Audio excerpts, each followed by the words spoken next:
അബ്ദുല്ലാഹി ഇബ്നു ഉമർ എന്നവരെ വെറുതെ മദീനയുടെ അങ്ങാടിയിലേക്ക് വരുന്നു. എന്നിട്ട് ഈ ദിക്ർ ചൊല്ലി തിരിച്ചു പോകും. ഒന്നുമില്ല, അങ്ങാടി കയറുമ്പോൾ ചൊല്ലാൻ 10 ലക്ഷം കൂലി. 10 ലക്ഷം ഇതൊക്കെ ബമ്പർ ഓഫർ അല്ലേ? 10 ലക്ഷം ഒറ്റ ദിക്റിന് 10 ലക്ഷം കൂലി. അതാണ് ഈ ഉമ്മത്തിന്റെ പ്രത്യേകത.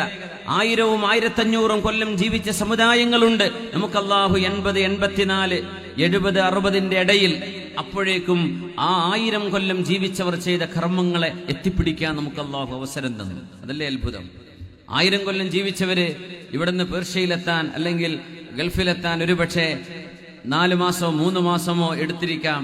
ഇന്ന് നമ്മൾ 3-4 മണിക്കൂർ കൊണ്ടെത്തി. അവരന്ന് ചെയ്തത് ഇന്ന് നമുക്ക് ചെയ്യാൻ അല്ലാഹു സമയം കുറച്ചു, സൗകര്യം കൂട്ടി തന്നു. സുബ്ഹാനല്ലാഹ്, അല്ലാഹുവിന്റെ നീതിയാണത്, പടച്ചതമ്പുരാന്റെ നീതിയാണത്. സുബ്ഹാനല്ലാഹ്.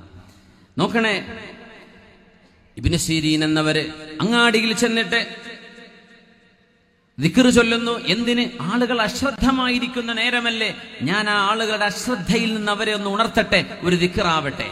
അബ്ദുല്ലാഹി ഇബ്നു ഉമർ എന്നവരെ 10 ലക്ഷം കൂലിയുള്ള ദിക്ർ കിട്ടാൻ ഒന്നും വാങ്ങിക്കാനില്ല, വെറുതെ അങ്ങാടിയിലേക്ക് ഇറങ്ങി ചെല്ലുന്ന ലാ ഇലാഹ ഇല്ലല്ലാഹ് വഹ്ദഹു ലാ ശരീക ലഹ് ലഹുൽ മുൽക്കു വലഹുൽ ഹംദു യുഹ്യി വയുമീതു വഹുവ ഹയ്യുൻ ലാ യമൂതു ബിയദിഹിൽ ഖൈർ വഹുവ അലാ കുല്ലി ഷൈഇൻ ഖദീർ.